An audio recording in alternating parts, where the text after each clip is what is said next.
যন্ত্রণা পেয়ে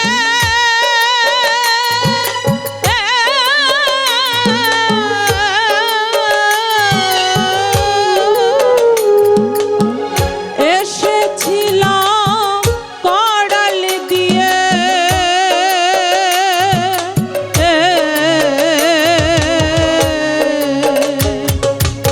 আমি একটা কথা বলি, সেটা যদি না বলি আমাদের অন্যায় করা হবে। 10 মাস 10 দিন যে গর্ভধারিণী মা এত দুঃখ কষ্ট সহ্য করে এই সুন্দর পৃথিবীতে আনলো, সে মায়ের গর্ভে আমরা কেমন ছিলাম একটা বারও কি আমরা সে কথাটি ভাবি? এই গর্ভের মধ্যে কত যে কষ্ট যে শিশুটি ছিল সেই জানে। আমরা সবাই সে স্বাদ গ্রহণ করেছি, কিন্তু কারো কি সে কথা মনে আছে? ওই যন্ত্রণা যখন সহ্য করা যায় না তখন আল্লাহর কাছে আমরা কি বলেছি? কারো কি মনে আছে? মনে নাই। আমি সংক্ষেপে বলি, অপরাধ নেবেন না, হয়তো ভুল হবে, তবুও বলার চেষ্টা করছি। আল্লাহকে বলেছিলাম, আল্লাহ গো আমাকে তাড়াতাড়ি এই যন্ত্রণার থেকে মুক্ত করো, আমি ওই পৃথিবীতে গিয়ে তোমার নাম গুণগান করব। কিন্তু সে কথা কারোরই মনে নেই। ভূমিষ্ঠ হওয়ার পরই বললাম ওয়ানা ওয়ানা। শিশুরা তো কান্না করে তাই না, কিন্তু শব্দটা আসলে এটাই। তাই আমার সাইজি বলেছেন জঠর যন্ত্রণা পেয়ে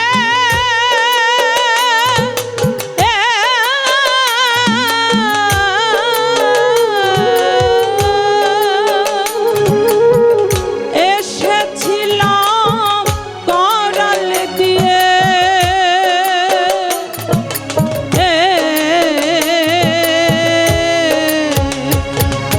জঠর যন্ত্রণা পেয়ে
আমার আঞ্জাদ বাজানের যে আশেকান জাকেরান ভক্তবৃন্দরা রয়েছেন এবং কি এখানে শহীদুল্লাহ বাজানের যে ভক্তবৃন্দরা রয়েছেন এবং যারা যারা আছেন, যাদের ভক্তবৃন্দরা আছেন, সকলেই যদি তার গুরু নামটা হৃদয়ে রাখে, আমার বিশ্বাস এবং কি সৃষ্টিকর্তার নাম স্মরণ করে আমি বলতে পারি কোনো বাধা থাকবে না, যদি গুরু নাম সদাই হৃদয়ের মাঝে বিরাজ করে।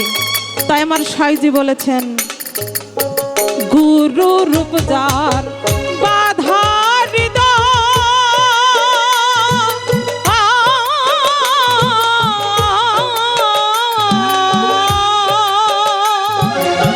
সমন বলে তার কিসের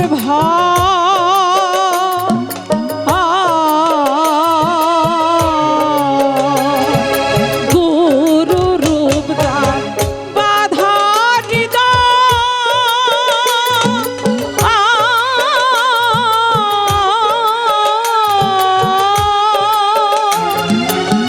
সমন বলে তার কিসের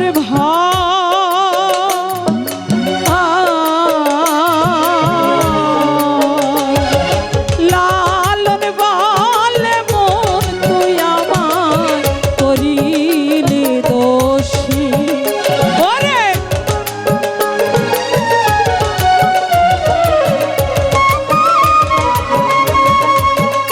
ওরে লালন বলে মোহন তুই আমার করিলি দোষী, আমারে কি রাখবেন গুরু চরণের দাসী।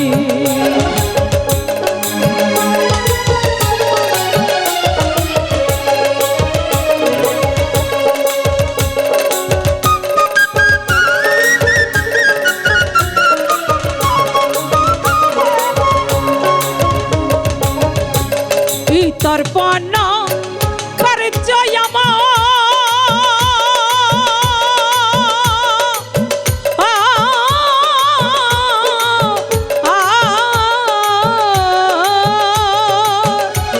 ঘটেছে হরি নিশি,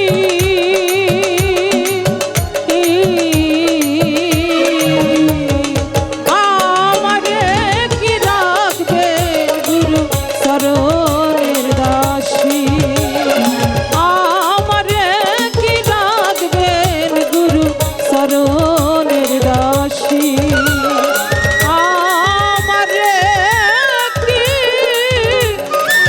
রাখবেন শহীদুল্লাহ বাজার ওই চরণ